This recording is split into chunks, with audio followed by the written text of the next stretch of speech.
All right, everyone. I think we should begin. We have quite a bit that we want to cover this afternoon. I know persons wanted to quickly go through the exam, so let's do that before we move on to our real work for today.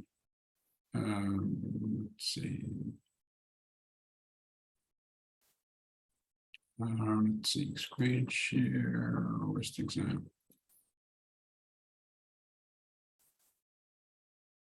Oops. All right, so you should be able to see the exam paper on your screen.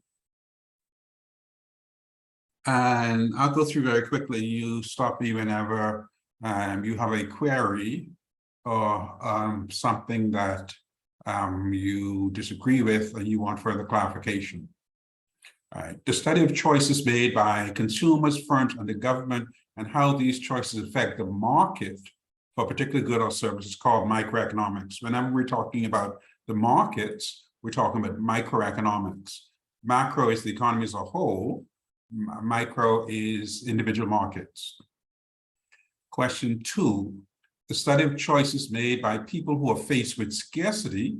That's our very first definition of economics in its broadest terms.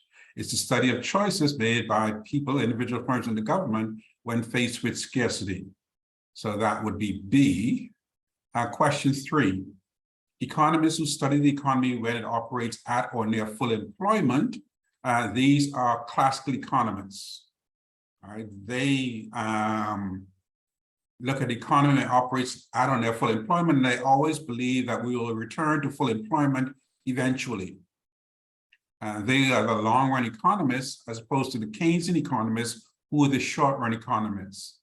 Now, a subsection of classical economics or classical economists is the supply-side economists, but they are a particular branch of classical economics or classical economists. So question 4, recall the circular flow diagram. Earnings by households for the use of their labor represents wages to the households, right? And that one's fairly straightforward. Which of the following is listed as the 4 general components of GDP? The 4 general components are consumption, investment, government spending or government purchases, and net exports. So the only possible answer here is B, investments. Question 6. The factor of production associated with knowledge and skills acquired by a worker through education and experience is called human capital. That's the only one that comes even close.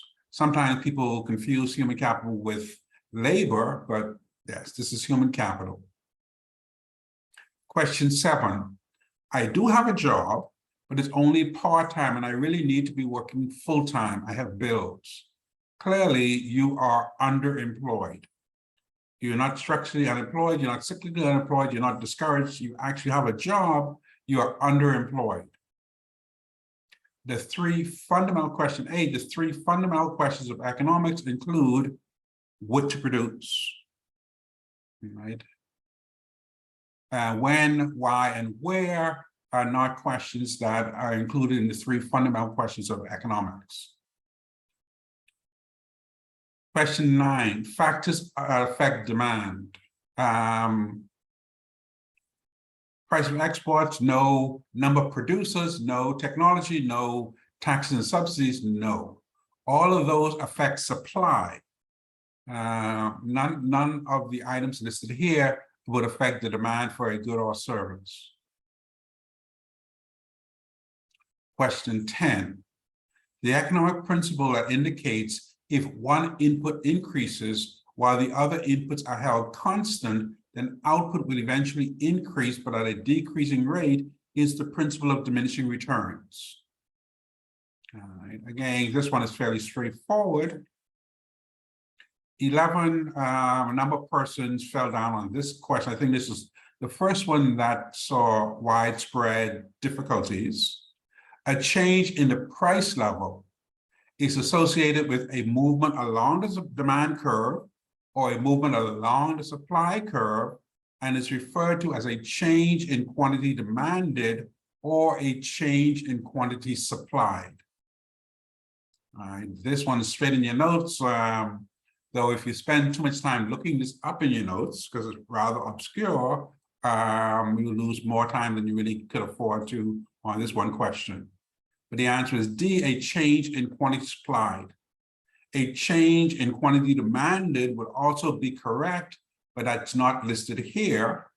And a movement along the demand curve would be correct, and a movement along the supply curve would also be correct, but neither one of those are included in your options. Question 12, I think also some person struggled with. The price of product A falls. Consequently, demand for product B also falls. Product A and B are substitutes. Why are they substitutes? If the price of product A falls, we would expect demand for product A to go up. Right? Price goes down, demand goes up. Well, if demand for product A goes up, and at the same time demand for product B falls, it must mean that I'm getting more product A and substituting it away from product B. All right. The answer can only be substitutes. Question 13. A situation in which at the prevailing price, consumers want to buy more than producers are willing to sell, that's excess demand or a shortage. Either one will work because we want more than they want to sell us, so clearly it's excess demand. It certainly can be equilibrium, and it can be excess supply because we want more than they're willing to sell. Question 14. Which of the following is not a requirement for market equilibrium? According to our definition, market equilibrium requires quantity demand to be equal quantity supply with no pressure on prices. All viable transactions can be completed and no government influence in the market. All of those would be requirements for market equilibrium. There's no reason why a market can only be cash-based.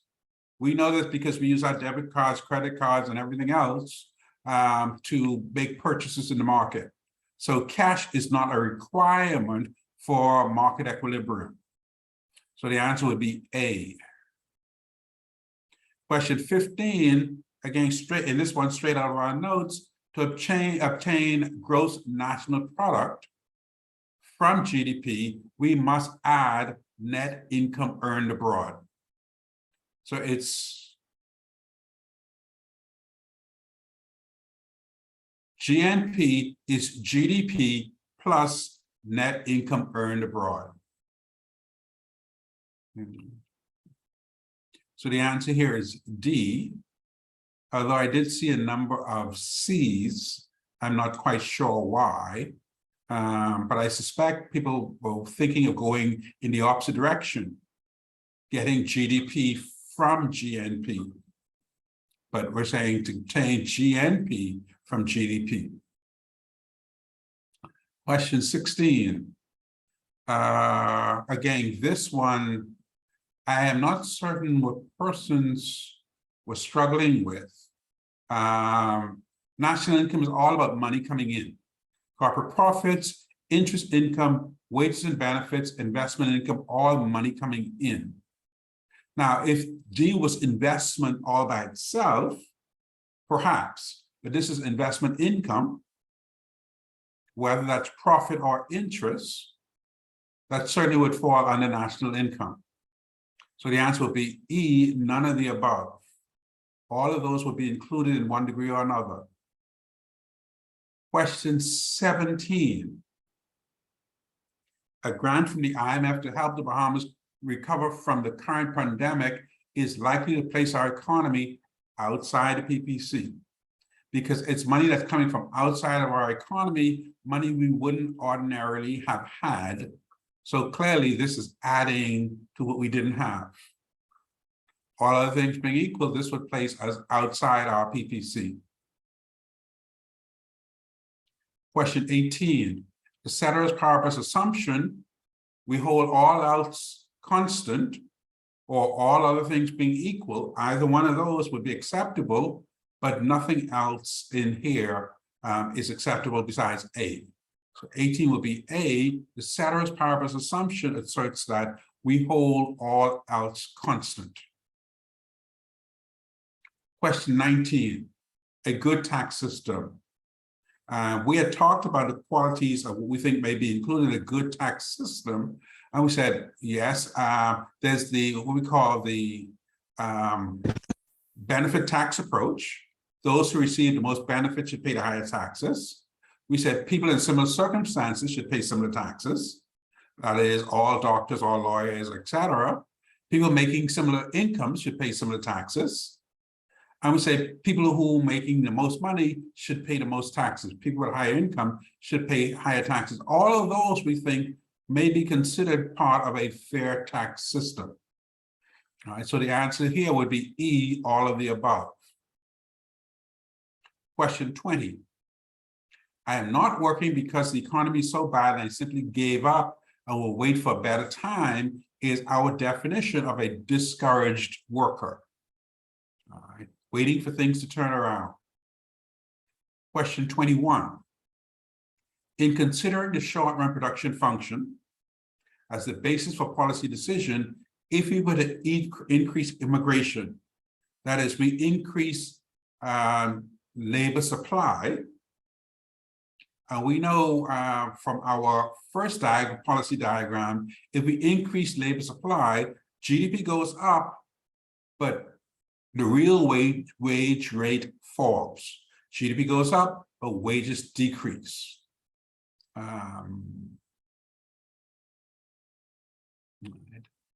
I would be curious to understand why some persons saw that somehow different, but no. I am not working, and people tell me that I need to go back to school. I am structurally unemployed. I need more education, more training, something if I'm to get another job. I'm structurally unemployed. Now, here I thought was interesting, about 23 and 24, which of the following would not be considered a public good? Well, Junkanoo Beach is a public good because it doesn't cost anything. You can go whenever you want. Zedna's radio is a public good because you don't have to pay to listen to it. Clifford Park is a public good because you don't have to pay to go on. And you going on Clifton Park doesn't stop anyone else from going on Clifton Park. The speech from the throne. You don't have to pay to hear it. And you listening to it doesn't stop somebody else from listening to it. Now, Bahamas Power and Light. Yes, it's a government-owned corporation, but is it public? And the answer is no. Because remember, what is our requirement for a public good? It must be non-rival risk and non-excludable. All right. If you don't pay for power, you don't get power. The fact that you have a power line running to your house providing electricity to you does not mean that your neighbor can also plug into your house. Right. So Bahamas Power and Light would not be a public good. Richard Foreman is not a private good. Cable news tripped up a number of people, but you can't watch cable news without a cable service. Bahamas Air, clearly you have to pay. Life of Key Club, clearly private. Sandy Port, I don't know why a number of persons chose this, but you cannot live in Sandy Port without paying. You can't go to any Sandy Port restaurant without paying. So the answer is none of the above. And finally, question 25. What does GDP not capture? GDP does not capture any of those things. Change in the environment, illegal behavior, bush mechanic, or if you have a salon out of your garage, unreported tips. GDP doesn't capture any of those. Okay, if nobody has any issues, let's deal with the quantitative stuff, which most of you guys do very well. And I'll go through them very quickly. At what price does demand fall to 0? So I make P 0, I make Q 0. So 0 is 40 minus 5P, 40 divided by 5, the answer is 8. At a price of 8, 5 times 8 is 40, demand will fall to 0. Person have an issue with that. If price was not an issue, how many cases of meat would consumers want? Again, persons had no issues with selecting 40 as the amount that consumers would want if price was not an issue. At a price of $2.50 a case, how many cases would be demanded? I was very pleased that people did not ignore the half of a case, and they gave me the full 27.5 case. I put 27 cases there because I know how students think, but you guys obviously did not fall for that. And finally, calculating equilibrium price and quantity.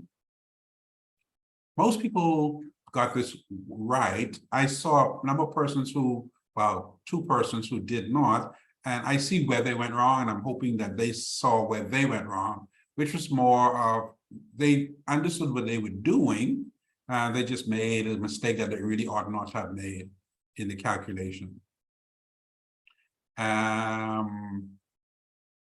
Where people did have issues is question 30 and 31 in particular. 30 in particular, the maximum price of the nearest dollar that can be charged and still sell at least 11 cases.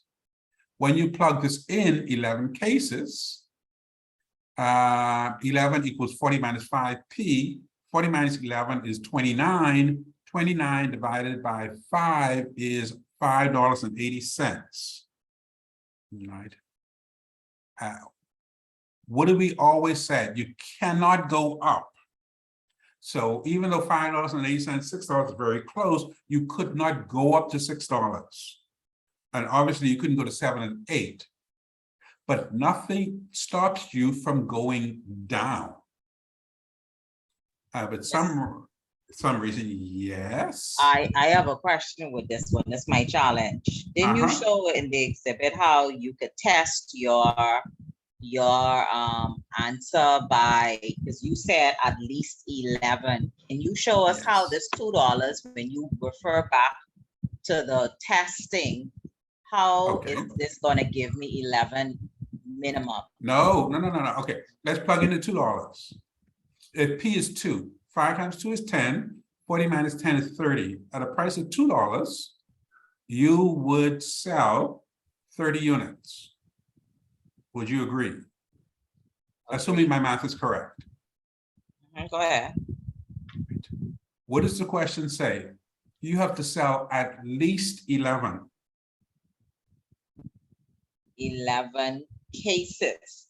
Right, at least 11 cases. So you can sell 12 cases, or 13 cases, or 15 cases, or 30 cases, but you know you have to sell at least 11 cases. So why could my answer, I'm just asking, is there a possibility that that could not have been none of the above? Are you saying because there was the possibility of selling 2? Because I had, when I tested, I had chosen none of the above because I was able to get $6. But when I double checked would not allow you to sell 11 cases. Right. So when I double checked it, I went back and I said, oh, I saw where I went wrong. So I said, I chose $5 and 5 was in there. So I decided to choose none of the above because the $2 was given me. Did you test $2? I didn't test it, to be honest with you. I didn't. I only tested $5. Why? $5 is not on here. That's why I selected E. Why didn't you test $4 or $3? I know, because I was thinking that, here's why. When I went to 5, it had already given me 15. Right. And so I just didn't think to say go lower than 5. That's all. Okay. Right. So for a question like this, right? When you know you can't go up, the question is, can you go low? What if an option here was P equals $1? There's no reason why you can't charge $1. P equals 50 cents, P equals 25 cents, all would be viable answers. You know you can't go up, but there's nothing to stop you from going down. Yeah, All but it's you a know is that maximum price for you Mr. need- America. Say again? No, but I hear you, but it says the maximum price. Right. So what is the maximum price that you're being offered here? 2, 7, 2, 6, 7, or 8? Or none of the above. No. Why none of the above? Why That's would what I none was of the saying. I above was be thinking- correct? Because the maximum price to the nearest dollar to sell at least level, wouldn't that be $5? That's the $5. maximum to the nearest No, dollar. but $5 is not an option. That's why we said. Why the wouldn't it, above why option, wouldn't it be though. $4? That's an $4 unfair one, isn't Mr. here. Demerit, man. Come on. Why wouldn't it be $3? I think, Mr. Demerit, to be honest with you, all I get was Sanchez saying, I'm calculating it, and he calculating the same thing. I'm thinking that it's $5, none of the above. Not to say that we should have gone lower, and because you're saying the maximum. So if I'm saying between 2 and 5, I would pick 5. Yeah, but this is where you're not reading the entire question. Yes, it does say the maximum price in nearest dollar that can be charged, but the rest of the question says, and still sell at least. It didn't Yeah. say and still sell exactly 11. We're not selling exactly 11 at 5. We're So selling if 15 you cases sell at at 5. $5, how much? So hold on, I'm trying to get the question again so I could recalculate it. If you sell it at $5, how much cases will we 15 sell? cases. Like, If it was so that's more than $5, 11, yeah. it would be 15. Yeah. Yeah, So that's more than 11, ain't it? Sorry? Yes, So it is 15 more, is more- more than 11, but $5 is not an option for you. But no, Mr. Demerit. But No, between come $5 on, and come on. $2 Come for on the now. merit. No, Our point is, you can't keep tell bringing us that this is a five is not an option. but No, I agree, Mr. Demerit, but hear what I'm saying. You saying how high can I go, which is the maximum price, and still sell at least 11 units, or which is mathematically 5. I can go as high as $5 and still sell 15 units, which is at least 11 units. That's the whole question. So Yes. that's not a wrong. I can't. No, I ain't quite getting you there, Mr. Demerit, to be honest with you. Okay. Here, the question's asking you, okay. You know you need to sell at least 11 units of this item to make payroll in your store, right? You need to sell at least 11 units. That's nothing stopping you from selling 12 units or 13 units or 50 units. All you know is you need to sell at least 11. That is the entire question. All right. Now you price your product in $1 increments. You do not have the option of charging $5. In an ideal world, that would be wonderful if you could charge $5, but you can't. Because 5 is not available to you. 4 is not available to you. 3 is not available to you. If we're talking $1 increments, the only price that's available to you is $2. You can't say, well, I would like to charge $5, but since I can't charge $5, I'm going to not charge anything at all. we understand your methodology here. We understand your analytical thinking.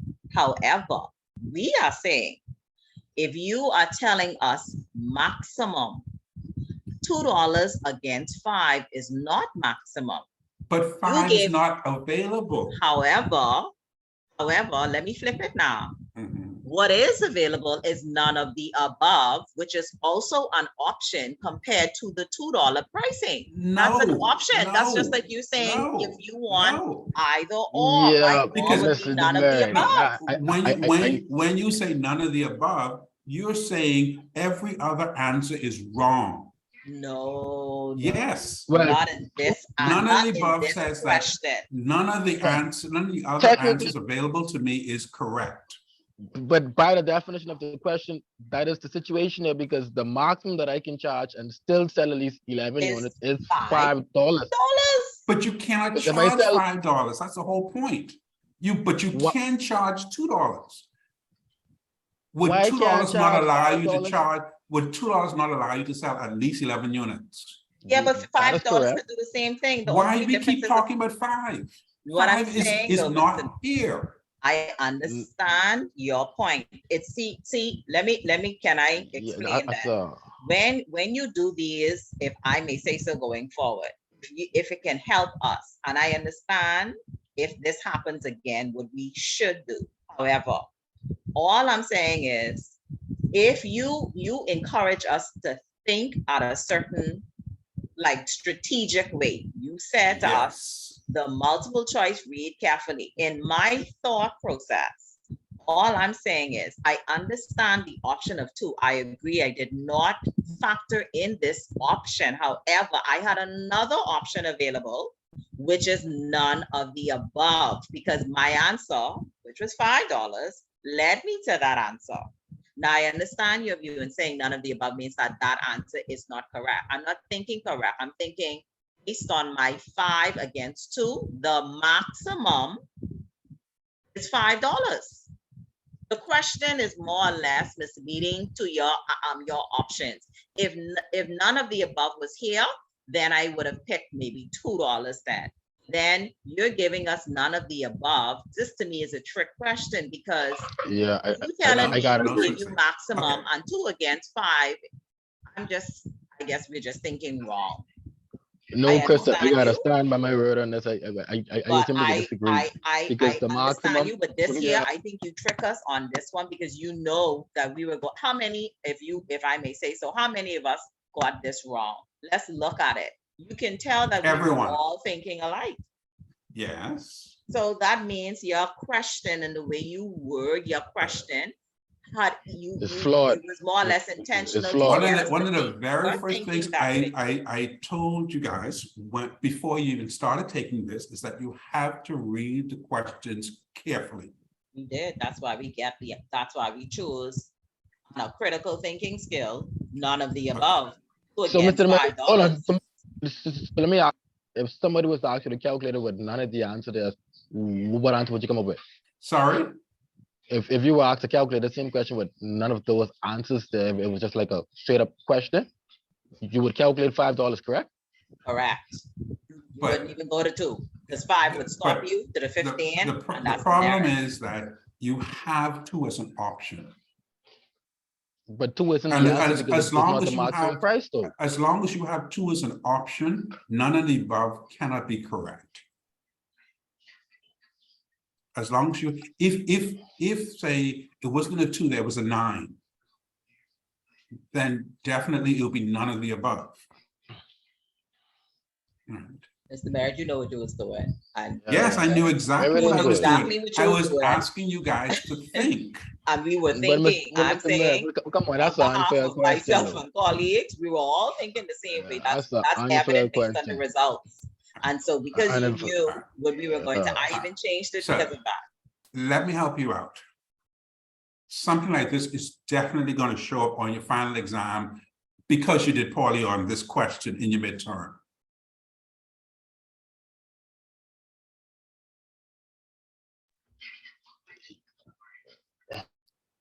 All right, okay, so can we go on to 31?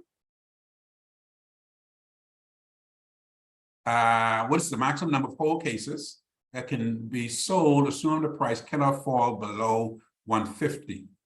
Where we plug 150 into our equation, 150 times 5, we end up with 33.5, sorry.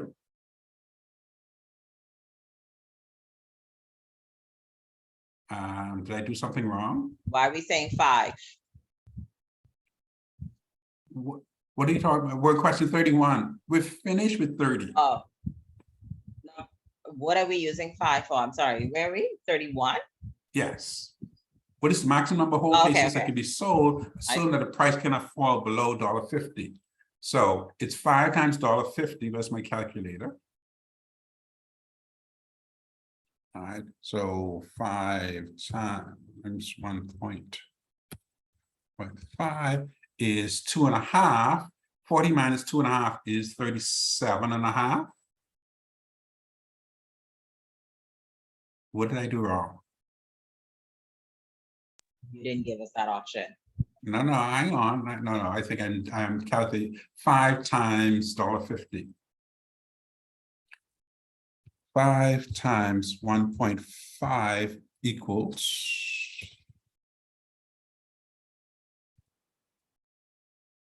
and we minus 40. Okay, and the answer turned out to be 32.5. Right? But since 32.5 is not a whole case, it's half of a case, the closest answer was 30. That would have been correct. And most people had no issues with that at all, because I guess it's consistent with your thinking the nearest number. And that's fine. Market price of $4. How much would they be willing to supply? I think persons picked up on the word supply and realized that they needed to use the supply equation, plugged it in, and they got 60, and that was correct. Right. So really the only issue that persons had was question 30, which I kind of liked and pat myself on the back about it. All right. Fine. There were a few stumbles with part 3 on the GDP calculations. All right, but let's see. All right, GDP we said is C plus I plus G plus X minus M. Consumption is 6. Investment is 1.5. That gives me 7.5. Government spending is 2. That gives me 9.5. Plus net X plus 5 gives me 10,000. That wasn't a problem for most people. A number of people got this one wrong though. GNP. So we have a 10,000 plus net income earned abroad, which is 1,500, which is 11.5. That wasn't an answer, so that was none of the above. Now we take that 11.5 and we subtract depreciation. Depreciation was 250. We end up with 11,250 for net national product. National income, employees' compensation is 5. Corporate profit is 75. Rental income is 38. That gives me 88.75. Proprietors is 100, so that's 89.75. Plus net interest, another 25, gives me 9,000 even. Calculate disposable personal income. To do disposable personal income, we need to get personal income first. And personal income is national income plus transfers minus retained profits. National income, we said, was 9,000. Transfers minus retained profits. Transfers is 240. Retained profits is 15. 240 minus 15 is 225. So we add the 9,000 to the 225. We get 9,225 for personal income. But we don't need personal income. We need personal disposable personal income. So we take the 925 and we have to subtract from that income tax. Income tax is 55. 925 minus 55 gives me 9,170. I think a couple of persons, once they lost their way here for GNP, they pretty much screwed themselves all the way down to the end. The problem with this multiple choice of this type is that there's no scope for sort of catching yourself and getting 35, 36, and 37 correct if you got 34 wrong. In a homework, yes, but not in a multiple choice exam of this type. All right. Pleasantly surprised. I don't think anyone really stumbled on the GDP growth calculations. GDP between 2007 and 2006. So it will be 17,737 minus 17,220. So it's new minus old divided by old. And I end up with 3%. I didn't have any issues. Most people got that right. There were a couple of persons who decided that for question 39, they didn't like getting a negative 2.5%, so they decided to go with the positive 2.5%, even though when they calculated in their calculator, they still got a negative number, but they chose a positive 2.5% anyway. I have no idea why. Question 4 was where you got a positive 2.5%, and question 5, a positive 0.39%. If anybody has an issue with the calculations, now's the time to speak up, and I will walk through. I will calculate it directly so we can see, but I can't recall anyone struggling with the calculations except where people decided they didn't like negative 2.5%, so they made it positive. All right, so employment, again, persons didn't have any issues here. I was pleased. Labor force participation rate was 1 million divided by 950 gives you 95%. Unemployment is 114 divided by 950 gives me 12%. Cyclical unemployment was 9,250 divided by 950,000 give me 9.5%. Frictional unemployment, those people between jobs, was 4,750 divided by 950,000, which was 0.5%, which was none of the above. Structural unemployment, those who need new job, new training, 19,000 divided by 950 gives me 2%. Underemployment was 47,005, which is exactly half of 950. That gives me 5%. And discouraged workers is 9,500, which is exactly 1% of 950,000. Most people did very well. You guys all can do your math, so that's one less thing I have to worry about. The essays were somewhat better than others. I thought I was quite generous in the grading, but most people had a general idea. Sorry, Mr. Damarin, can you Yes, go back over the underemployment? Underemployment, yes. So underemployment, let's see, underemployment, 47,500. 47,500, okay. All right, which is exactly half, or exactly half of 1% of 9.5. All right.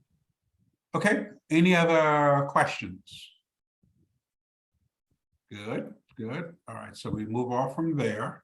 I think the exam was fairly good, though. I mean, I must say it wasn't difficult. I must say so. It was just that we needed, at least for me, you needed to read. And now that I know, most people did fairly well. I'll say nobody failed, which was good. Yeah.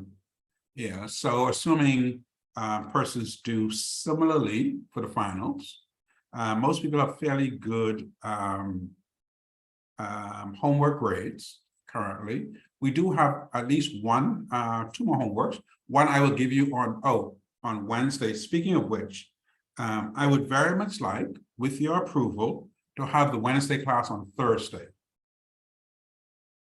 No, I have class on Thursday. I was hoping that wasn't the case. I have class on Thursday also. Friday? I'm traveling Friday. Okay. Tomorrow.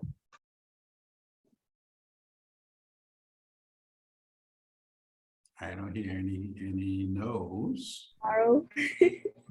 Well, the class of Tuesday and Thursday. I read it on the Tuesday and the Friday. Friday is my downtime. I rather tomorrow than any other days. Okay. Let's see if we can aim for tomorrow, because we have one major subject to cover. All right, which is I want to start today. The last subject is money, banking, and financial systems. And because most of us have already either worked for the banks or are familiar generally with the banking side of it, that doesn't really require a lot of our time and effort. But I do want to spend some time on this last policy side of it. And I think we're going to need at least 2 classes to cover this, to make sure that we have this nailed down, because it does, these are the kind of things that does show up quite significantly in your final. So I do want to make sure we get a chance to go over this with sufficient detail and answer the questions that may come up. All right, so we'll see if we can aim for tomorrow.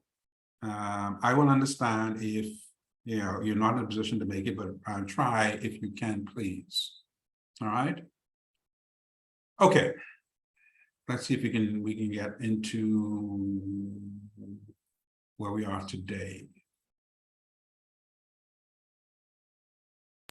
So, Mr. Demerit, we have in class tomorrow and Wednesday, right? No, not Wednesday. Oh, just tomorrow. Just tomorrow, right? And then Monday. Yes. Okay. All right. So we wanted to begin our really focusing some attention on fiscal policy. Keynesian economics and fiscal policy. Keynesian economics, we said, is short-run economics. And the reason why we're focusing on short run is because we know in the long run, we believe the classical economist that says things will get back to full employment. We will get back to equilibrium in the long run. But in the short run, there's a lot of suffering that can occur in the short run that we think there is scope for to be addressed. And the way we would address problems in the economy in the short run is through policy options. So that's why when we talk about policies, we're almost always talking about Keynesian economics, the short run stuff. All right. So to begin with, we want to talk about what's called a consumption function. If you recall, when we talk about GDP, we said GDP is composed of consumption, investment, government purchases, and net exports, or X minus M. All right. And one of those components of GDP is household or consumer purchase of goods and services, what we call consumption. Right? Now, we can break that consumption up into 2 separate components. Right?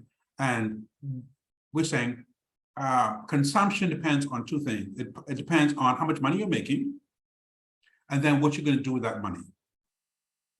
All right. So there's only 2 things when you get paid. There's only 2 things you can do with the money.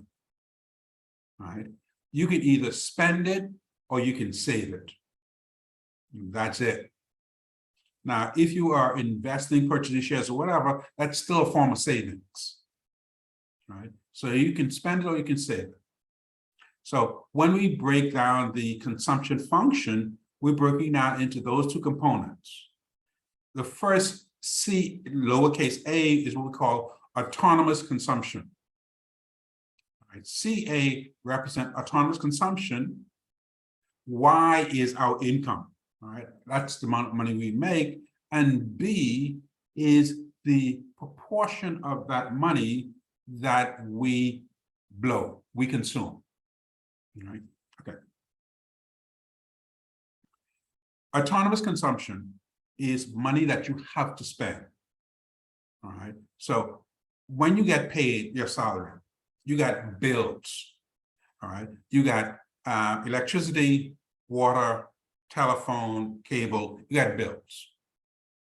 All right. And in fact, we said, regardless of an individual's level of income, they will always have bills, these bills. They always need to find money for food, money for clothing, and money for shelter, regardless of whether you're working or not working, how much money you're making or not. Right? There is a level of consumption that you have to undertake regardless. And that is what we're calling autonomous consumption.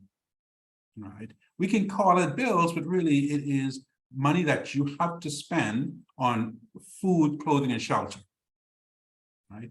Now, once you have allocated your money for your bills, it's what is left over is what we're calling your income or your output. It is the money that you have available to you that you don't have to commit to bills. All right. Now, that money that's left over, let's put some numbers to this. Let's say you make $4,000 a month. That is your salary. And out of that, let's say you have to pay mortgage, you have to pay school fees, electricity, cable, etc., all your bills, right? And that leaves you, after you paid your bills, let's say that's your bills come up to $3,000 a month, including your mortgage. Right? So out of your $4,000 monthly salary, you're left with $1,000 after you paid bills. Right? So what are you going to do with that $1,000? Right?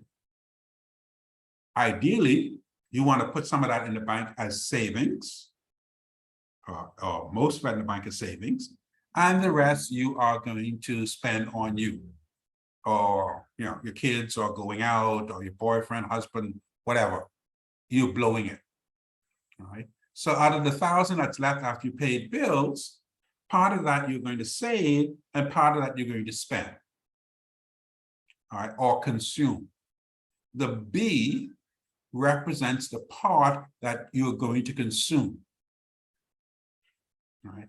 And in that case, if the $1,000 is 100%, all right, so $1,000 is 100% of the money you have available to you after you paid your bills. The marginal propensity to consume is what percentage of that 1,000 you're going to just end up blowing, and the rest is what you're going to end up saving. Right? So we can break down our consumption function into two parts. Break down our consumption function into our autonomous consumption, the money that we have to spend. In our particular example, it was the $3,000 that gone, that bills, that left with $1,000. The Y is 1,000. Now the B represents the percentage of that 1,000 that we're going to consume, the marginal propensity to consume. And we're assuming that whatever we don't consume, that's what we end up saving. All right.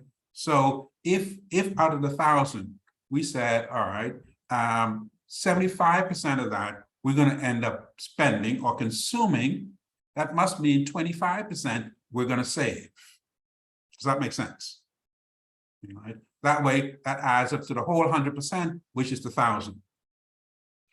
Now, that being the case then, all right, autonomous consumption is that proportion of demand that is independent of income, if we're making sure our notes, we're consistent with our notes. So there's a certain level of consumption that has to take place regardless of income. Food, shelter, and clothing, these represent autonomous consumption. You can call them bills, but yes. All right. The B is the marginal propensity to consume. This represents the proportion of the additional income that's spent on consumption goods. So the MPC is always less than 1 unless you are going to, you're going to spend that, you're going to blow that entire $1,000, you're not going to save any. All right.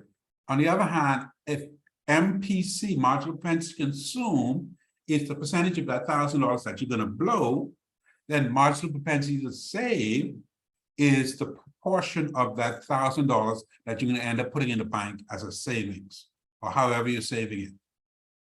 So if you add up the amount that you're going to spend plus the amount that you're going to save, it must come up to the total $1,000 or 100%. And this is going to be important because this is going to, when we look at this for the economy as a whole, this is going to allow us to take advantage of this consumption function to begin understanding some of the other policy dynamics.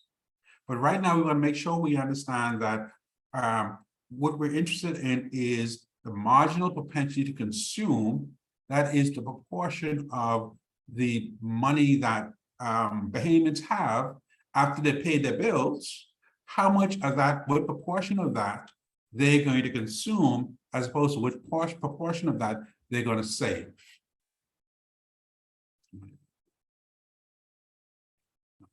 Now, this is a couple of things that we know for a fact, what we call based on surveys, real world examples. We know a couple of things. We can actually plot our consumption function on the graph, as we see here, right? And what we can say is that the graph has two things. It has a slope and it has an intercept. An intercept is where it touches the vertical axis, and it has a slope.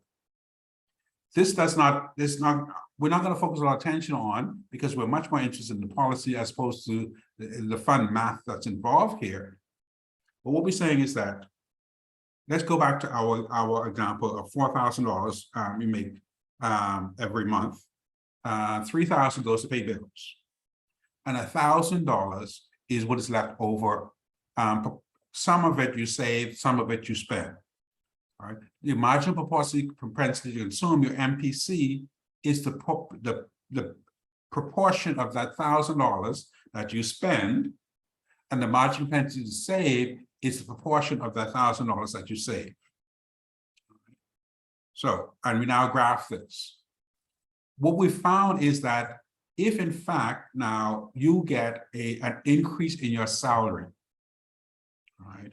So if at the end of your performance year, you get an increase in your salary, and you've gone from $4,000 a month to say $4,500 a month, all right, which is an increase of $6,000 a year. All right, so you get an extra $500 per month. All right.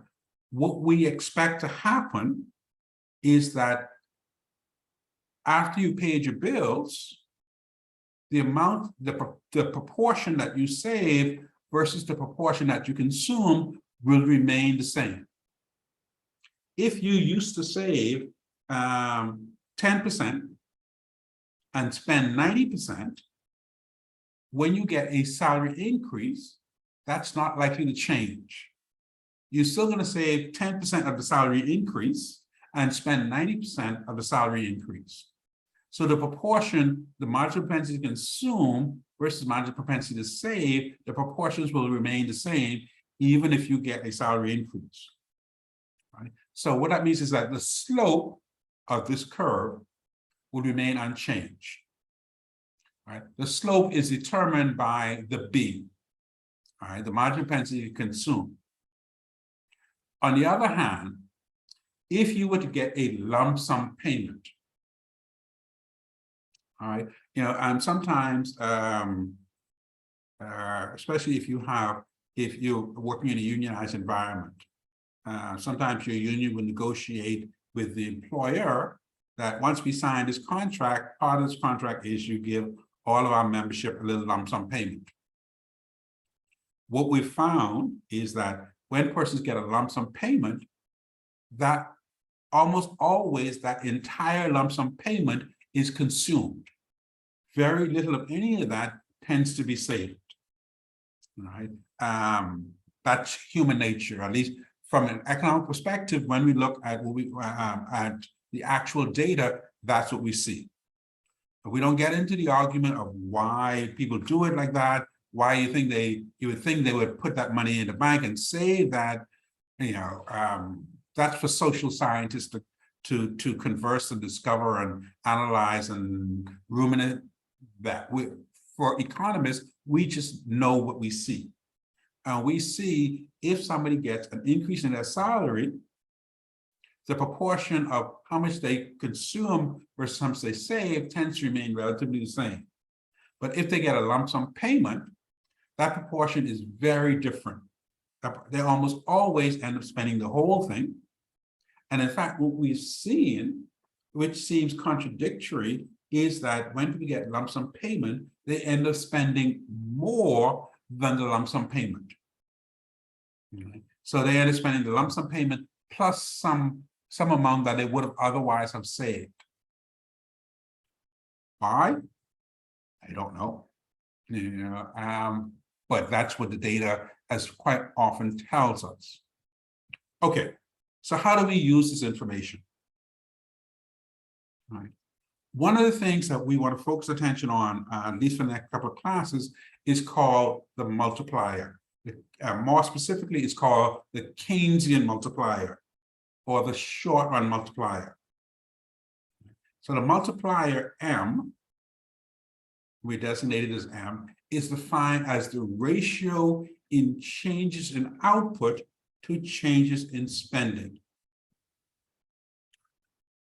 Let's step back a second. We know GDP is C plus I plus G plus X minus M, or net exports. And to this point, we generally assume that if, say, consumption, C, goes up by $1,000, we expect GDP to go up by $1,000, all other things being equal. Or if I goes up by 1,000 and nothing else changes, we expect GDP to go up by 1,000. If government spends an extra $10,000 on purchase of goods and services, we would expect that GDP would go up by $10,000. That's our normal intuition. However, what we've in fact seen in reality is that there is not normally a one-to-one change between an increase in consumption, investment, government purchase, or net exports. We've very rarely seen an increase in those items reflected one-to-one in a change in GDP. Right? We see a change in one of those items having a different, larger impact on GDP. All right. So what economists wanted to understand is why. All right. And that's where we come with the multiplier.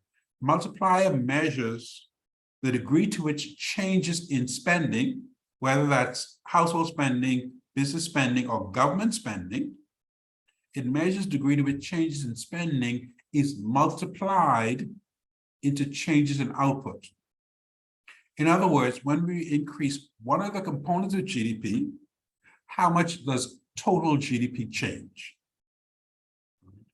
So the multiplier tells us when we increase spending by $1, how much GDP goes up by. Right? And to calculate the multiplier is simply 1 divided by 1 minus the MPC, where the MPC is the marginal propensity to consume. So for example, if we have our little box here, oops, all right, let's assume for a moment the marginal propensity to consume for the economy as a whole is 0.95 or 95%. That means after we we've paid all our bills, the $1,000 that we have left over, 95% of that we end up spending on whatever, and only 5% we end up saving. That gives us an MPC of 0.95 or 95%, and an MPS or marginal propensity to consume of 0.05 or 5%, because that's how you get 100%. All right. Or let's assume you have an economy where the marginal propensity to consume is 90% or 0.9. What about if you have a marginal propensity to consume of 80% or 75% or 66%? Right? What would our multiplier be in those circumstances?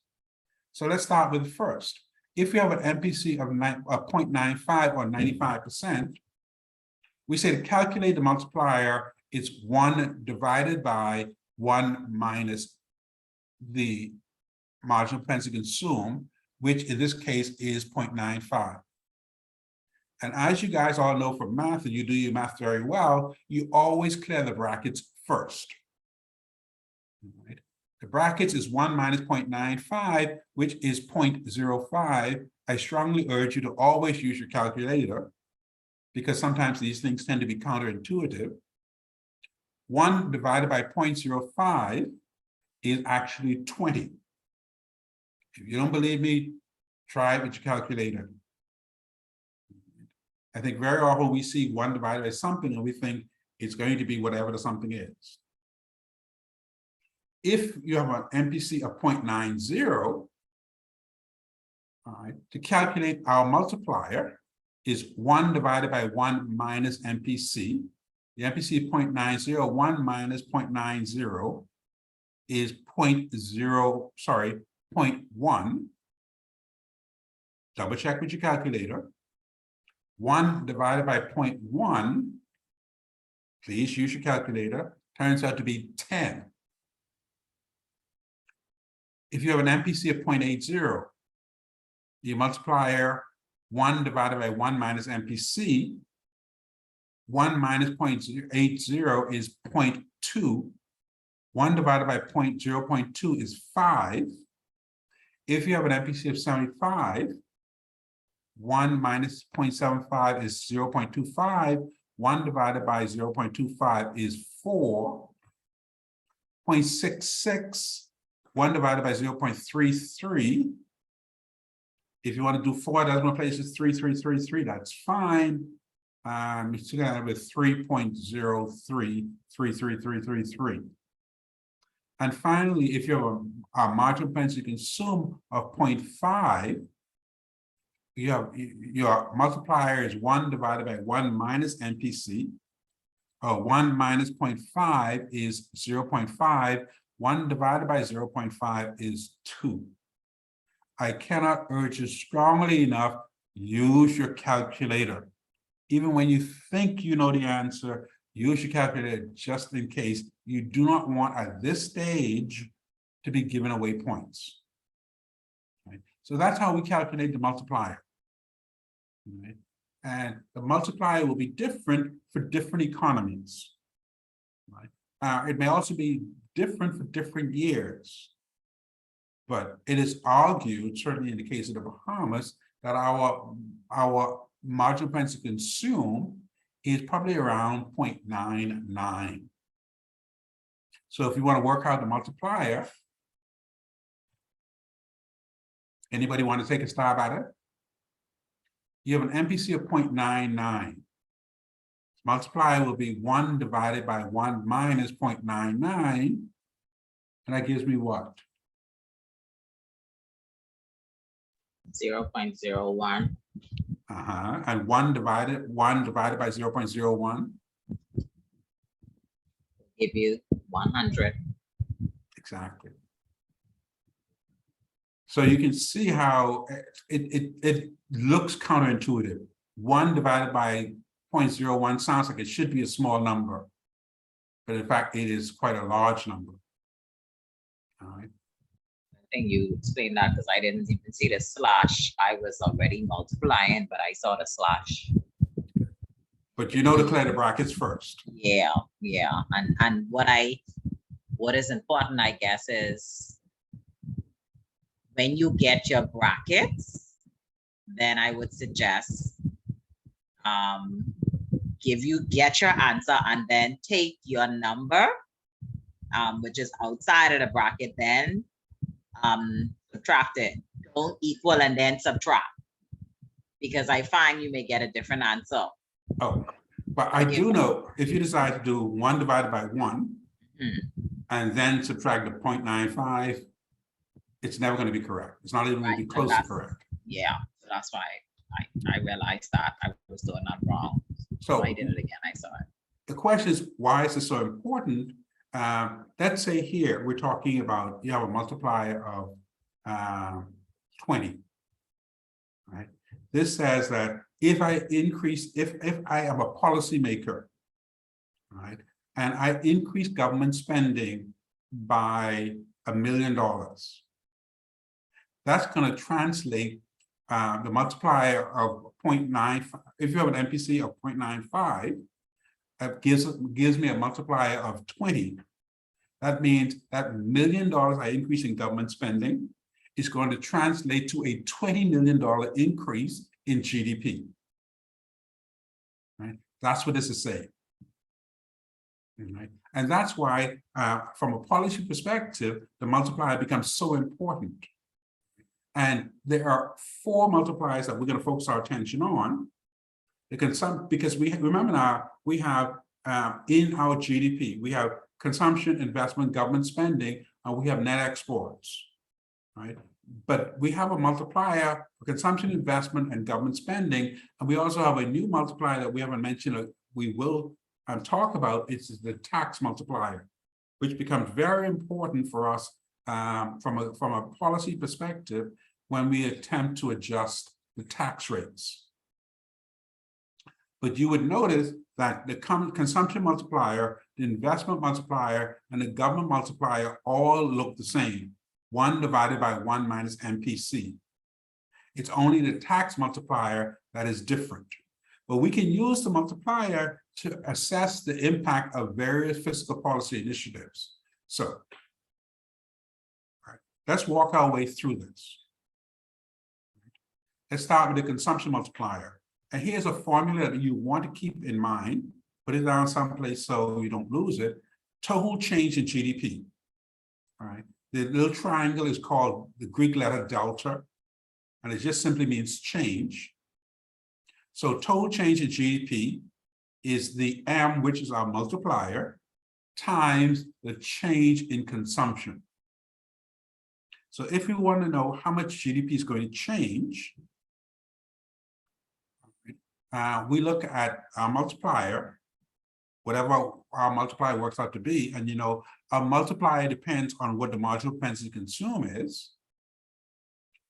So we multiply our multiplier by our change in consumption.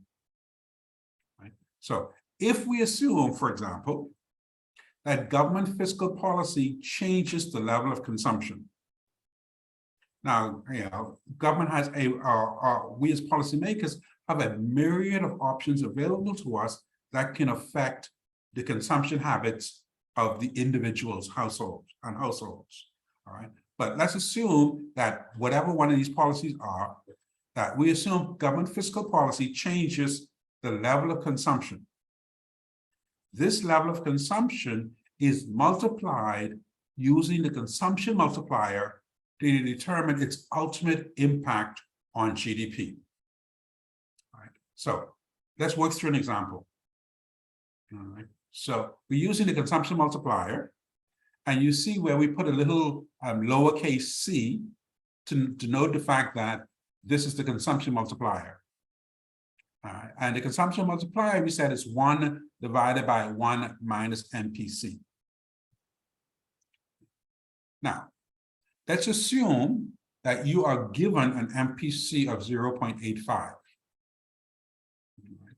So you're given an MPC of 0.85, and the problem you're presented with, what you kind of think you will see in your homework from tomorrow. Assume government fiscal policies leads to an increase of consumption of 25.5 billion. Right? Whatever government did, whatever policy we concocted, the result was that it caused household spending or consumption to go up by $25.5 million. Right? In addition, we know for the Bahamas at this time, we have an MPC of 0.85. So in general, we find that during this time, when Bahamians have paid their bills, whatever money that's left over after they paid their bills, 85% of that, or 0.85, they end up spending, which means 15% they save, 85% they blow. All right, fine. Now remember now, we are trying to calculate total change in GDP. We said is change is M multiplied by change in C. Okay. So that's our formula. So we're trying to plug information into that formula to solve. First of all, we need to calculate our multiplier, our consumption multiplier. We said the formula for the consumption multiplier is 1 divided by 1 minus 0.85. Right? 1 minus 0.85 is 0.15, and 1 divided by 0.15, check me please, it should be 6.666 indefinite. Right? And I end up with 6.67. In this case, we are rounding off, obviously, with this definite thing. Yeah. Okay. Yes. We don't have any choice because we can't really go 6 forever. Here we go. All right. Okay. But you did come up with 6.67. Yeah. All right. Fine. So now we know our consumption multiplier is 6.67. So we go back to our formula, which says total change in GDP equals our multiplier, which we just found out was 6.67, times our change in consumption. From our question, we see that change in consumption was 25.5. So we plug that in as well. So 6.67 times 25.5, I worked it out to be 170.085 million. Or 170.09 million would be acceptable. Did somebody get a different number? Can somebody confirm my answer? That's correct. So now what we've seen is that when we adjust fiscal policy to cause household consumption to go up by 25.5 million, it impacted GDP by over $170 million. So clearly, we got a lot of bang for our buck.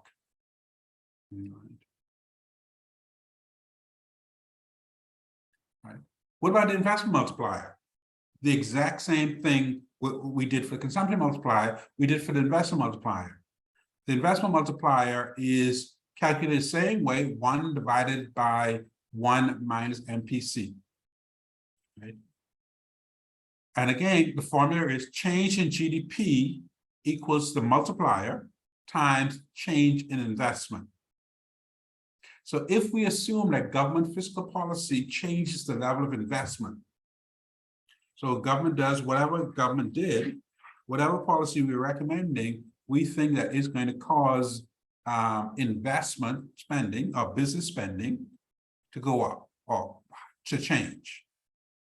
This change in investment, because it also can go down, is multiplied using the investment multiplier to determine its ultimate impact on GDP.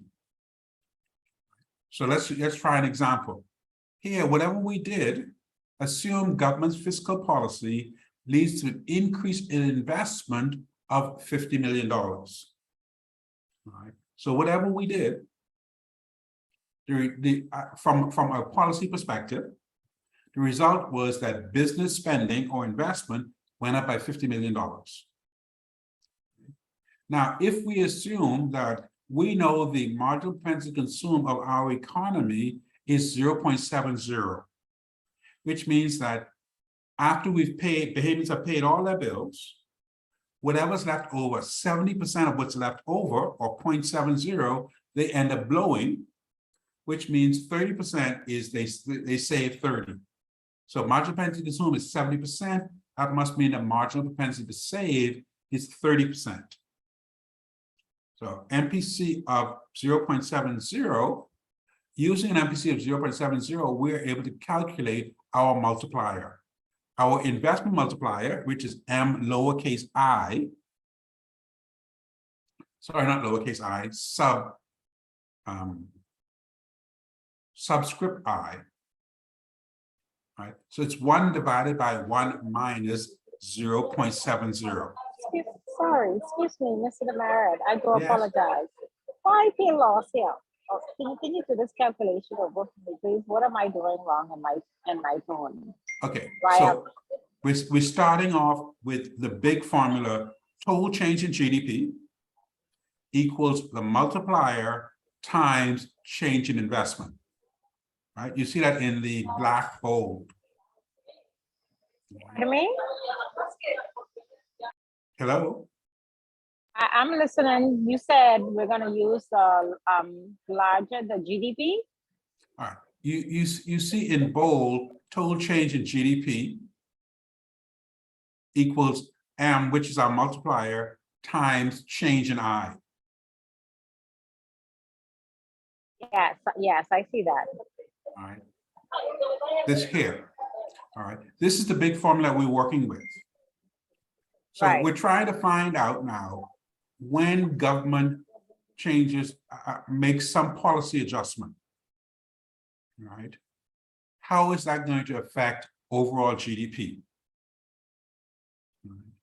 And in this case, the policy adjustment we know is going to affect investments. Whatever policy government is implementing, we're saying the result is going to be a $50 million increase in investments. What we want to find out is when they do this, how is it going to impact GDP overall, right? And the only way we can do that is by solving this formula that we have in bold, where we say we're trying to find out what change in GDP is going to be. Change in GDP is going to be our multiplier, that's a big M, times change in investment. Well, we know what change in investment is. Change in investment is $50 million. We also need to find out what this multiplier is. And to find out what that M is, the formula to find that M is 1 divided by 1 minus 0.70. That's how we find M. So what we're trying to solve change in GDP. And to do that, we need to find out what M is, and we need to find out what change in I is. Well, the question tells us what change in I is, and the question also tells us what our MPC is. And we can use the MPC to find out what the M is, all right, by using this multiplier formula here. All right. So the first things first, we said, okay, we start off with this big formula. To find out what change in GDP is, we know we need to find out what the M is, and we need to find out what change in I is. Well, they give us change in I, so now we need to figure out what the M is. They gave us the MPC, which is enough information for us to go and determine what the M is. And the way we determine that is we calculate the multiplier. The multiplier is 1 divided by 1 minus the MPC. The MPC we see is 0.70 from our question. So we plug that in and we have 1 divided by 1 minus 0.70. 1 minus 0.70 is 0.30. 1 divided by 0.30 is 3.33333 indefinite. All right. So now we know, after all that, we have an M of 3.33. So we go back to our big formula, change in GDP. We now plug in these numbers that we just calculated. We know M, we just solved that 3.33. And we know our change in I, which we got from our question, is 50. So we plug them in and we solve, and if we did our numbers correctly, we should end up with 166.5 million. And can somebody confirm my calculation, please? Correct. All right. So all we're saying is that if we can come up with some kind of policy that's going to cause business spending to go up by $50 million, we know the ultimate result is going to be GDP on the whole is going to go up by 166.5 million. Right? So again, this is important from a policymaker's perspective. We want to know what our ultimate impact is going to be on GDP when we make these policy decisions. In this case, we made some kind of policy decision that's going to cause investment to go up by 50 million. And the result is GDP is going to go up by 166.5 million. And now, what about the government multiplier? Government increases its spending directly. All right. So government just decides it's going to spend its own money. So if we assume government's fiscal policy changes the level of government purchases, right? This change in government spending is multiplied using the government multiplier to determine the ultimate impact on GDP. Right? This is why spending, for example, leading up to elections has such a big impact. Right? Even if something as simple as doing sidewalks. Right? So let's say, for example, here, assume government fiscal policy, whatever it is going to cause government to spend or increase purchases by $44.5 million. So government spends an additional $44.5 million. If we assume the economy has an MPC of 0.95, if we want to determine how much government spending of $44.5 million, how's that going to affect the economy as a whole, So total change in GDP is the multiplier times the change in government spending. All right? So we have this big formula where change in GDP is M times change in G. So we need to plug stuff into that formula to solve it. First things first, we want to find out what the government multiplier is. M subscript G. The government multiplier is 1 divided by 1 minus MPC. Right? In this case, the question tells us that the MPC is 0.95. That means after paying bills, we as Bahamians, we spend 95% of whatever's left over after we paid bills, and we only save 5%. So our marginal propensity to consume is 0.95 or 95%, and our marginal propensity to save would be 0.05 or 5%. 95% we blow, 5% we save. It gives a marginal propensity to consume of 0.95.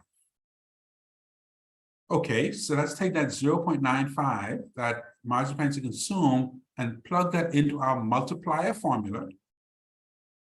So our government multiplier, we said, is 1 divided by 1 minus MPC. If our MPC is 0.95, so 1 minus 0.95 is 0.05. And 1 divided by 0.05, I think you would agree with me if you use your calculator, 1 divided by 0.05 is 20. So we plug that 20 into our big formula for our M. All right, so our change in GDP is 20, we got that's our M. Change in government spending we got from our question, which is 44.5. Plug that into our formula. So change in GDP is 20 times 44.5. And please confirm that big number for me, please. 890 million. So government spends $44.5 million on sidewalks, and the economy goes up, GDP goes up by almost 900 million. And that's why we see this big increase in government spending right around elections, because they know it's going to have an enormous impact on GDP. Which means people are going to feel good. They think the economy is growing. They're going to re-elect or keep in place whoever is in power at the time.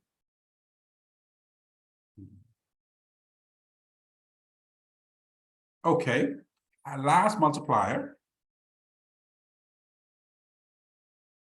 is a little different. This is the tax multiplier. Right? The same thing we did before. We're trying to find total change in GDP. And it's the same formula. It's multiplier times change in whatever variable we're looking at. In this case, change in taxes. But it is important to note that the tax multiplier is significantly different than the other multipliers in its calculation. To begin with, the tax multiplier is always, always, always negative.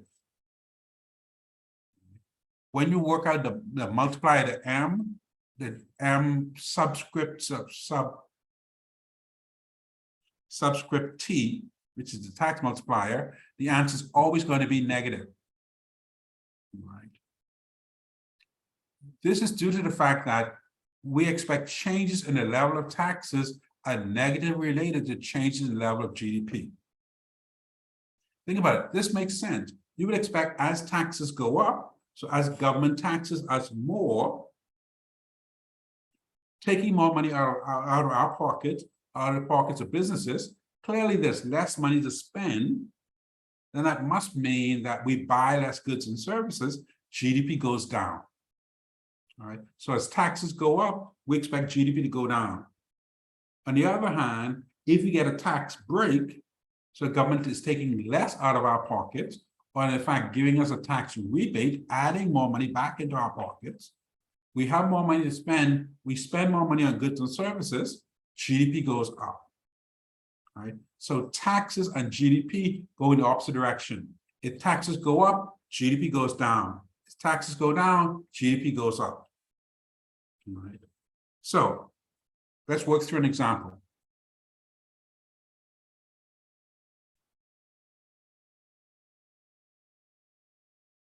Government increased VAT to the point where government is raising an additional 70.77 million in taxes.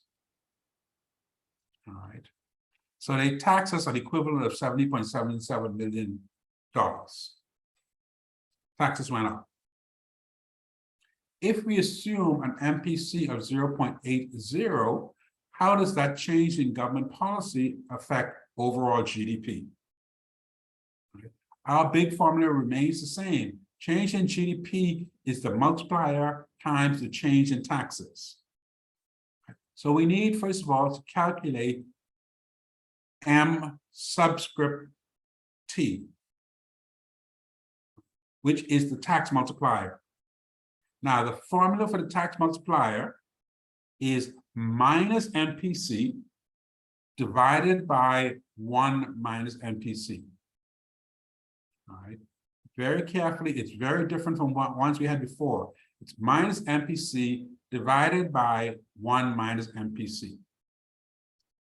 So in this question, we have an MPC of 0.80, which says that after paying all of our bills, 80% of what's left, the Hayman spend on whatever, and they save 20%.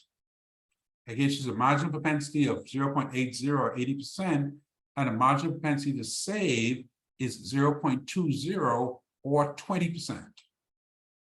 Right? So we have a marginal propensity of 0.80. Now, let's carefully plug that into our tax multiplier formula.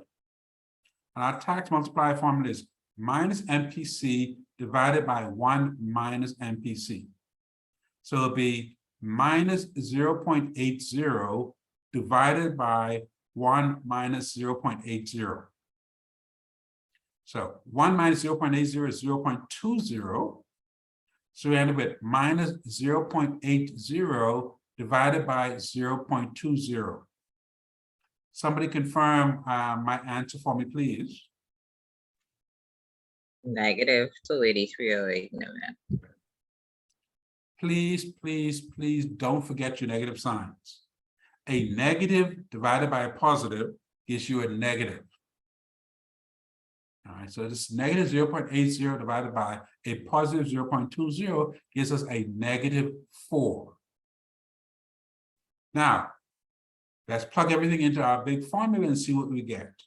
So we said change in GDP is our tax multiplier, which we said was minus 4, times change in taxes, which we said was 70.77. Question for you. Is the 70.77 positive or negative? According to the question. Positive. Because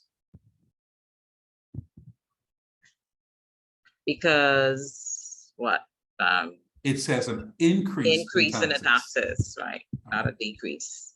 Now, so if this was a decrease in taxes of 70.77 million, when we plug that into our formula, that would be negative 70.77.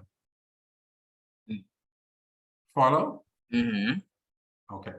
But because it said it's an increase in taxes, all right, so minus 4 times a positive 7.77 gives us what? A negative 283. 0.08 million. So right. you just made a point just now. If this had said a decrease in taxes, right, but you're telling us that the answer must be in this case a negative. No. Oh. The multiplier is always negative. The multiplier. Okay. It's always negative. Right. But let's say your question says, assume government's fiscal policy leads to a decrease in taxes of 70.77 million. when you plug that 77.77 million into your formula, you would have to show a decrease in taxes, and that would be a negative 70.77 million. Yeah, but I can't have two negatives to give me a positive, right? If you have a -4 times a negative 70, Yeah, wouldn't that be a positive number? right. That's what I'm saying. But wouldn't you expect that if there's a decrease in taxes, then don't you expect GDP to go up? No, I agree with you. I was just making sure that even if we had that, it's okay. You know, regardless of the answer, I mean, we're calculating it, right? Right. So, but for any of these questions, all right, you do have to be careful that you're reading the question. All right, let's go back for a moment if we can. All right. Here, this is the very first one, change in consumption. All right. If we say, assume government's fiscal policy leads to a decrease in consumption, that 25.5 would be a negative value when we plug it in our equation. An increase will be positive, a decrease in consumption will be negative. Everything else is the same, but that 25.5 would be negative. Similarly, what we're saying is that questions can indicate, because of our policy, consumption may go up or go down, investment may go up or go down, government spending may go up or go down, taxes may go up or go down. So we have to read the questions to see if what the policy impact is ultimately going to be. All right.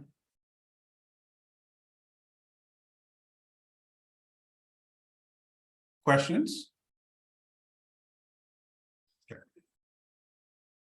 Then we can combine the multipliers, because very often what happens, let's say we talk about this taxes one. Government increased taxes. So in fact, government collected 70.77 million from us. What is government going to do with that money? Ultimately, government is going to spend that money. So in fact, you can have a combined two policies in one. Government increased taxes by 70.77 million, while also increasing its spending by 70.77 million. And the question you're going to be asked then, what is the ultimate impact on GDP? And that's where we come to what is called a balanced budget multiplier. All right. So what happens if government increases taxes by the exact same amount as it increased its own spending?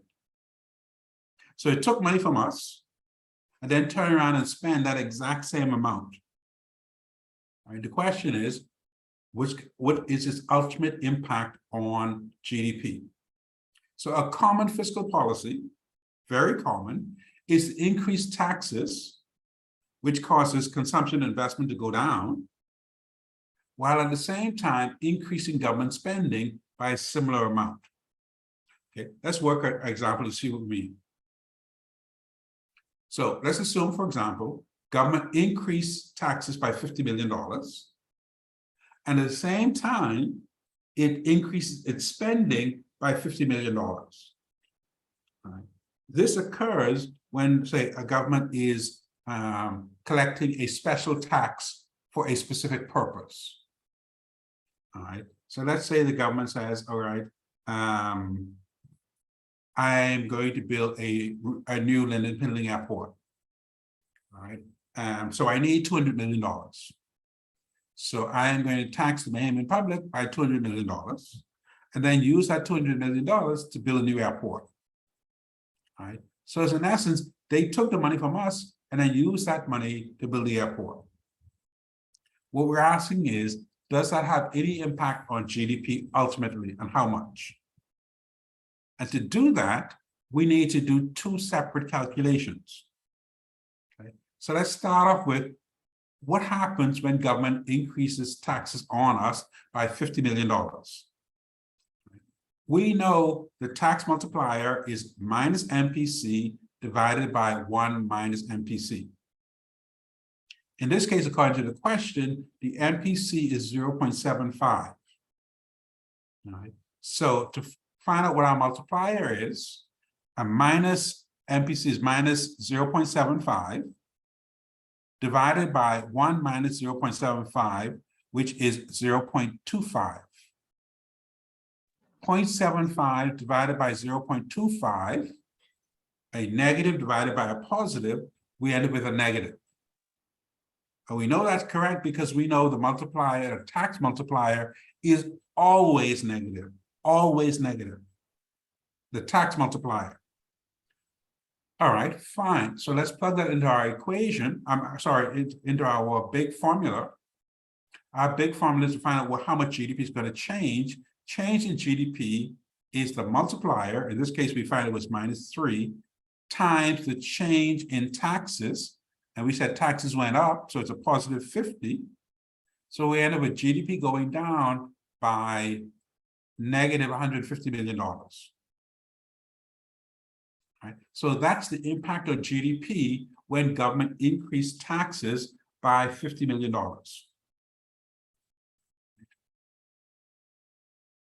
What about the $50 million spending? So government took $50 million from us, and now it's going to spend that $50 million. So firstly, we need to calculate our government multiplier with an MPC of 0.75. So the government multiplier is 1 divided by 1 minus MPC. Right? A multiplier of 0.75 is 1 divided by 1 minus 0.75, which is 1 divided by 0.25, and that works out to 4. I'm sure somebody will double check, make sure.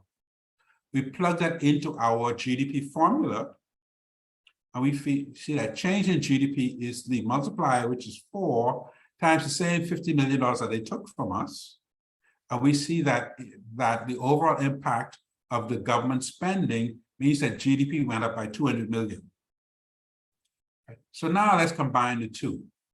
The increase in taxes caused GDP to go down by 150, and the increase in government spending caused GDP to go up by 200 million. The total change in GDP, therefore, would be positive $50 million.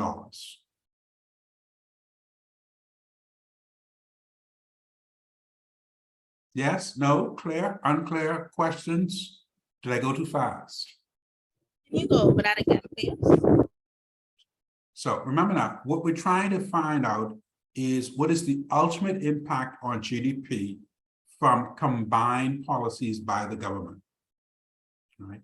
The government says, we're going to tax you $50 million and then use that same $50 million to spend on whatever we're going to spend it on. All right. So they took from us and then turn around and spend it themselves. So in order to find out the full impact of those policies on GDP, we need to see how GDP is affected when they took the $50 million from us, and how much GDP is affected when they spend our $50 million themselves, and see what the net effect is. That's what we're trying to find out. The net effect of this combined fiscal policy. So we need to find first of all, we need to find out what's the effect from the tax increase. We need to calculate the tax multiplier because we know we have this big GDP formula that says change in GDP is the multiplier times the change in the taxes. Right? So to work out what the multiplier is, the tax multiplier formula is minus MPC divided by 1 minus MPC. And in this particular case, the MPC is 0.75. So plugging that into our multiplier formula, we end up with minus 0.75 divided by 1 minus 0.75.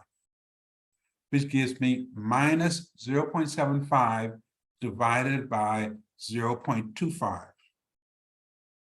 We are careful enough to plug those numbers into our calculator, and lo and behold, we end up with an answer of -3, because we did not forget to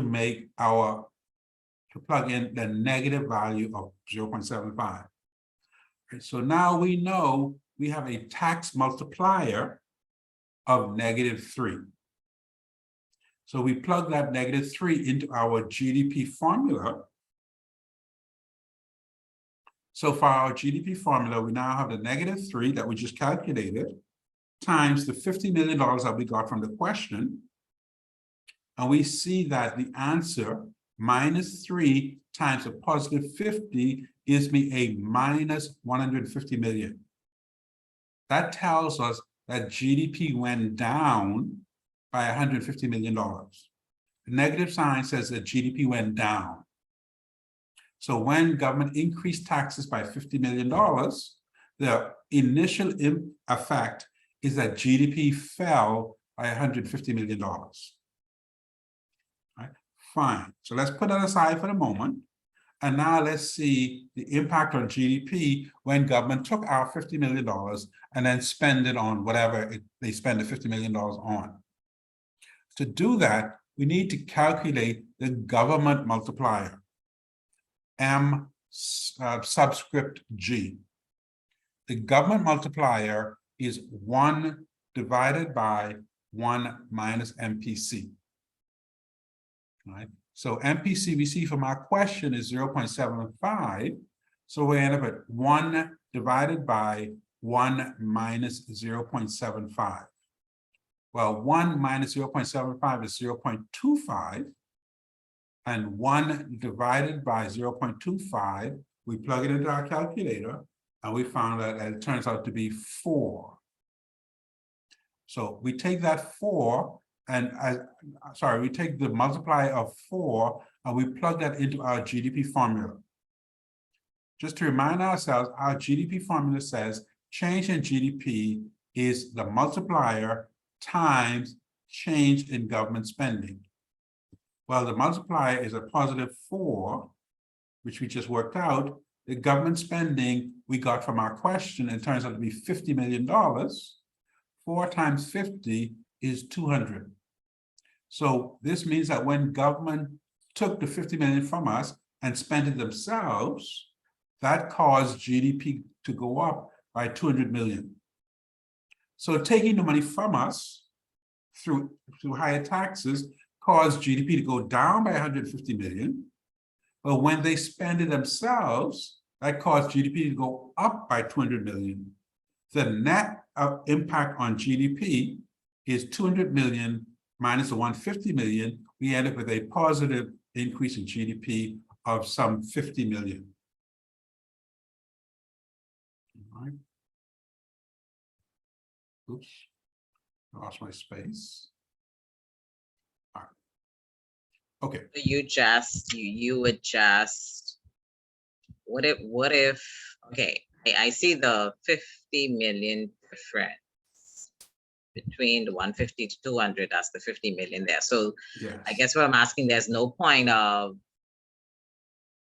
calculations at this point. We just need to determine the difference. What if there is a negative in 2? If there's a net difference, the net difference is negative. Yeah. Then that means overall the impact is negative. Okay. If when they increase tax on us, it caused GDP to fall more than when they spend caused GDP to go up. Okay, so let's say these numbers were reversed. This was negative 200 and a positive 150. Right. You would end up, the result, total change in GDP would be negative 50. That means GDP went down by $50 million. That would be a poor policy choice. You know, because no policy that you as a government want to enact is going to, you don't want any of your policy to cause GDP to go down. At least not if you want to keep your job. Now, there is a couple of things that you need to be aware of. And you will see this when you get your homework tomorrow. And your homework is going to be almost entirely this. I may add a couple of more questions, quantitative questions, just to round out the homework. But all right, here's your multipliers. No, this one's probably easier to work with. This is a consumption multiplier. So you'll get a question like this. All right, and the question will be of 3 types of questions you will get from this. All right, it may be a straightforward question where you're given, say, consumption, and you're given the MPC. So you're given and you're asked to calculate change in GDP. All right. You can also be given the change in GDP and be given the consumption and asked to find the multiplier. That's just moving things from one side of the equal sign to the other. It is also possible that you be given the multiplier and given the change in GDP and asked to find the change in consumption.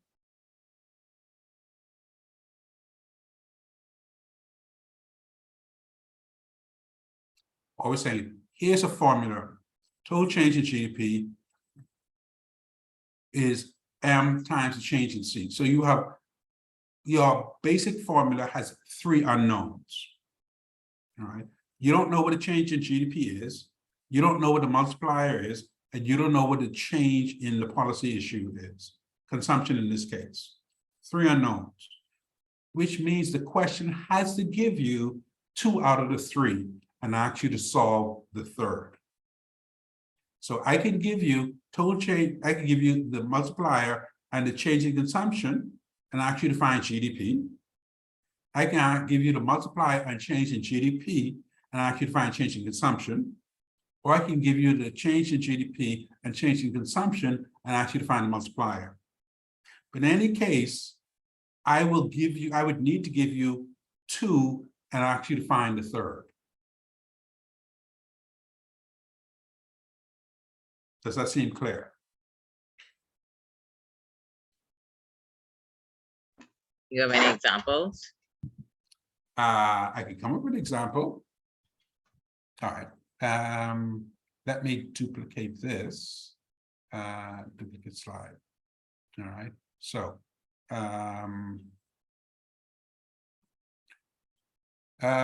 okay. I assume government fiscal policy leads to an increase in GDP of 225.8 million.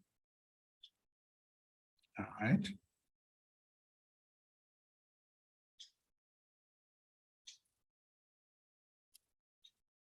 Also assume an MPC of 0.80. All right. Fine, that's the question. And then we said, determine the level, the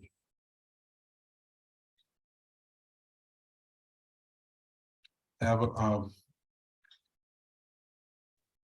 household consumption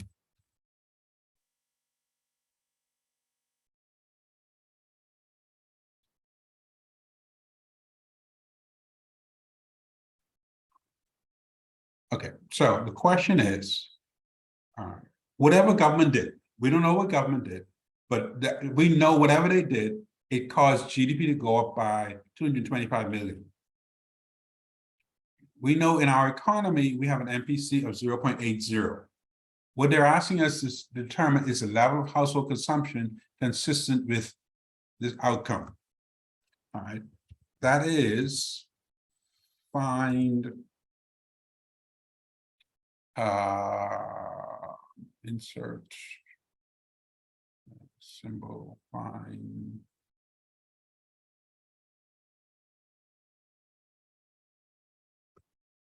find change in C.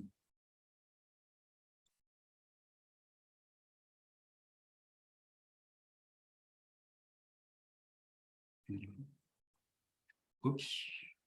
So, and how can we do that? Well, we know that we're working with our GDP, our change in our big GDP formula, and the GDP formula is M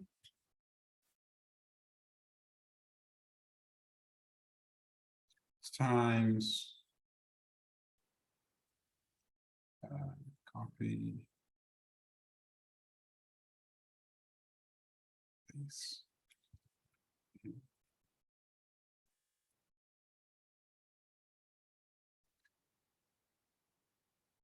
Oh, come on.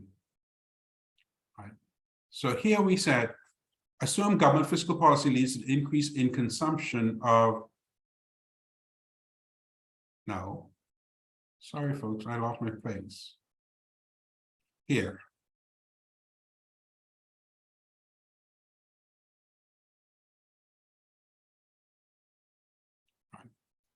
So assume government fiscal policy leads to an increase in GDP of 225. Also assume an MPC of 0.80.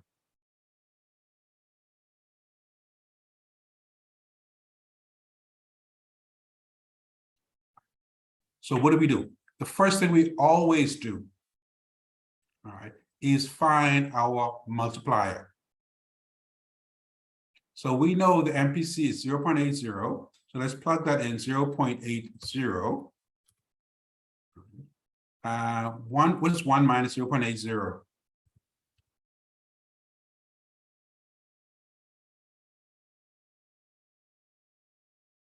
Somebody calculator. 1 divided by 0.20.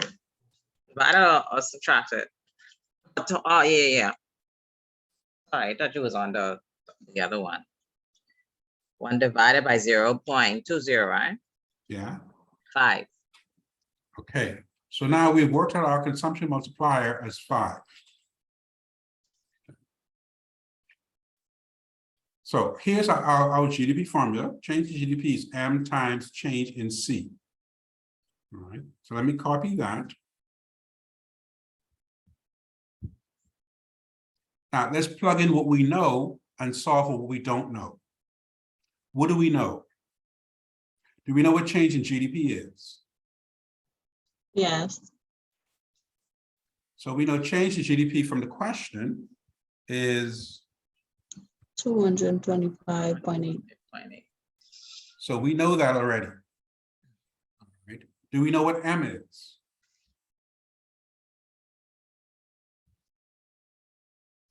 Did we not just work that out to be 5? Yes. MC is 5. And we're being asked to find change in C, which is consistent because the question asking us to find the level of household consumption consistent with this outcome. All right. Can we solve this?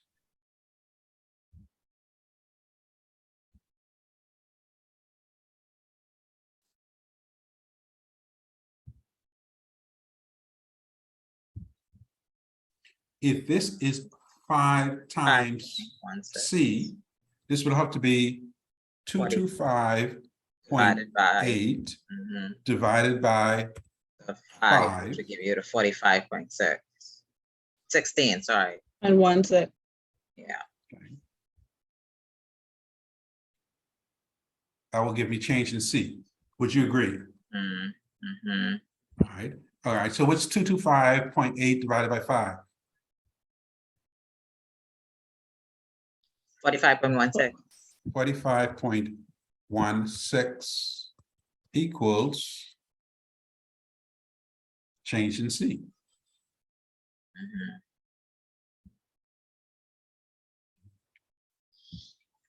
Okay, send us that slide, please. Thank you. Okay.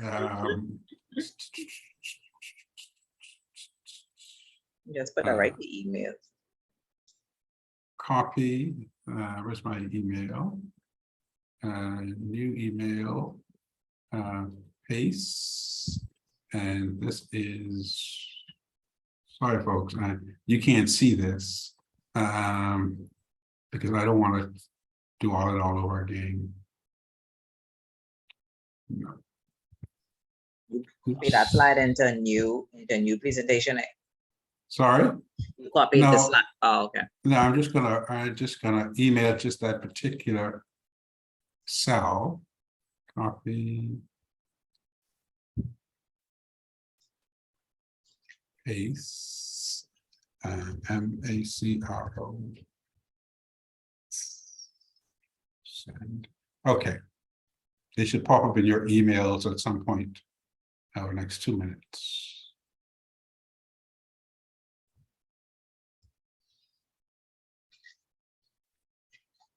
Okay, so where are we now?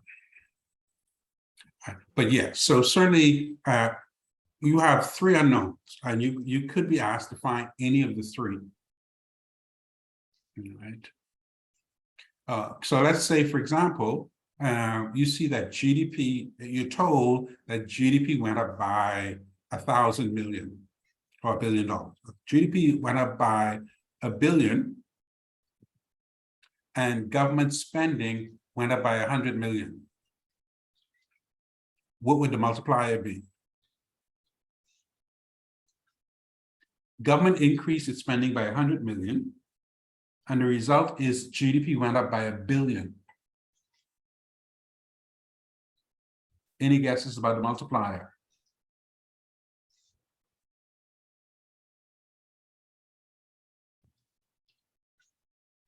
All right, let me simplify the math. Government increased spending by 1,000, GDP went up by 10,000. What would the multiplier be?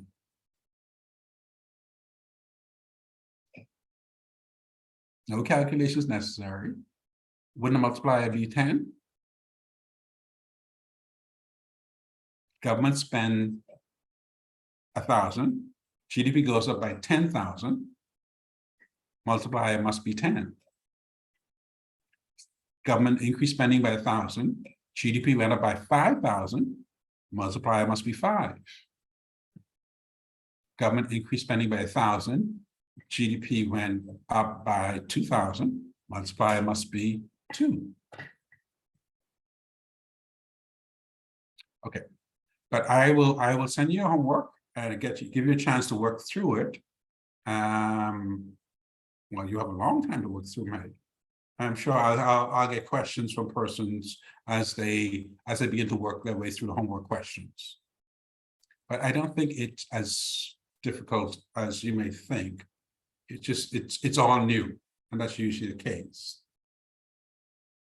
All right, so I have 8 o'clock. Let's see if we can one last piece.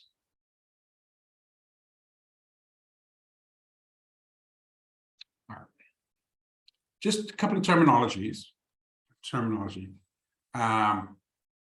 You will hear terms like expansionary fiscal policy or contractionary fiscal policy in your questions.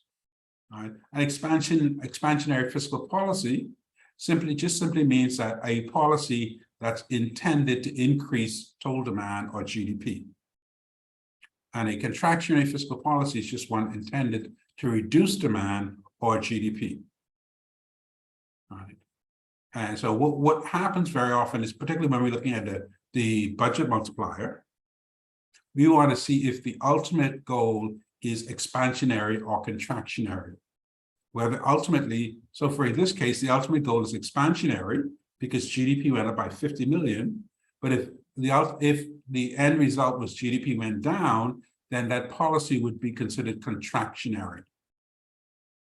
All right. Okay. I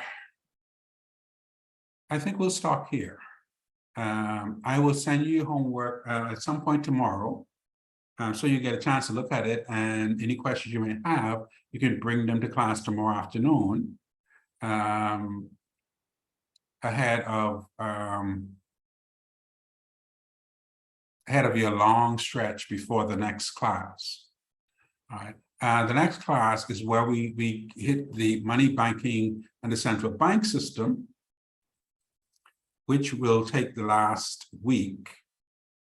And let's see, we have money. Yeah, okay. We'll see how it goes. All right. I won't rush it. If we don't get all the way through, then I won't put it in. I won't put it in the final. We'll see what all we could do, because I still want to leave at least one class for a review. All right. All right, folks. If there are no questions, I'll thank you very much, and I will make sure, try my very best to send you your homework early tomorrow. All right, good night. And I. All right, folks. Take care. Good night.